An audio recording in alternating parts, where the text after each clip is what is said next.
Today's topic, kind of chatting about swagger, and when I'm thinking about that, like overconfidence, or first thing that comes to mind is like a cockiness, and those are things that during my coaching career, boy, I kept a close eye on. I loved the inner confidence in the locker room, one-on-one, talking with an athlete about their mindset, about their thought and view of victory and their chance of victory and how they were going to get it. Heck, at times I was the one that wouldn't let an athlete enter the mat, enter the circle to compete unless he thought there was at least a chance that there would be victory tonight, that was in his mind, in his heart, in his spirit to go and compete. But an outward cockiness, I was close to keep an eye on. It's funny because as a coach, I didn't value it except privately. You wanted the private, internal conversation going on with the athlete that told them they were better than most, better than others expected, better than even they knew they were capable of becoming. There was some amount of greatness inside of them.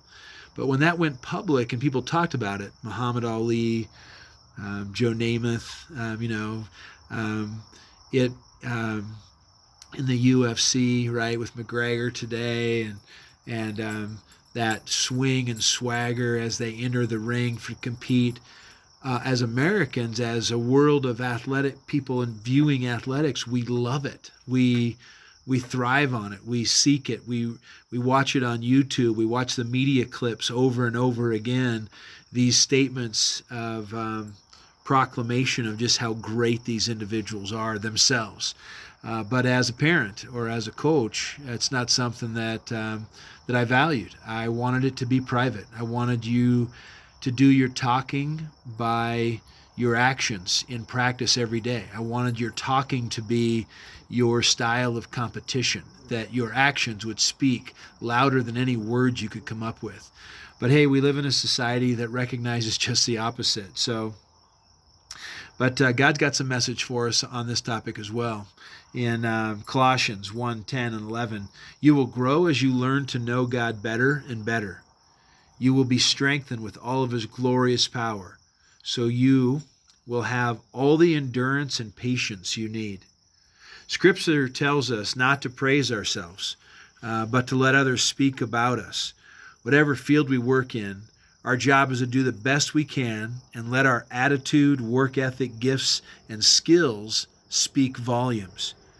When we do that, others will eventually notice, and that will mean much more to us in the end.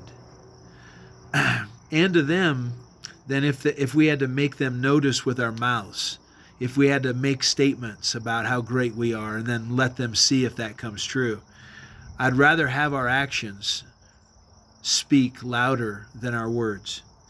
A look at me attitude may get attention in the short run, but it doesn't always pay off in the long run.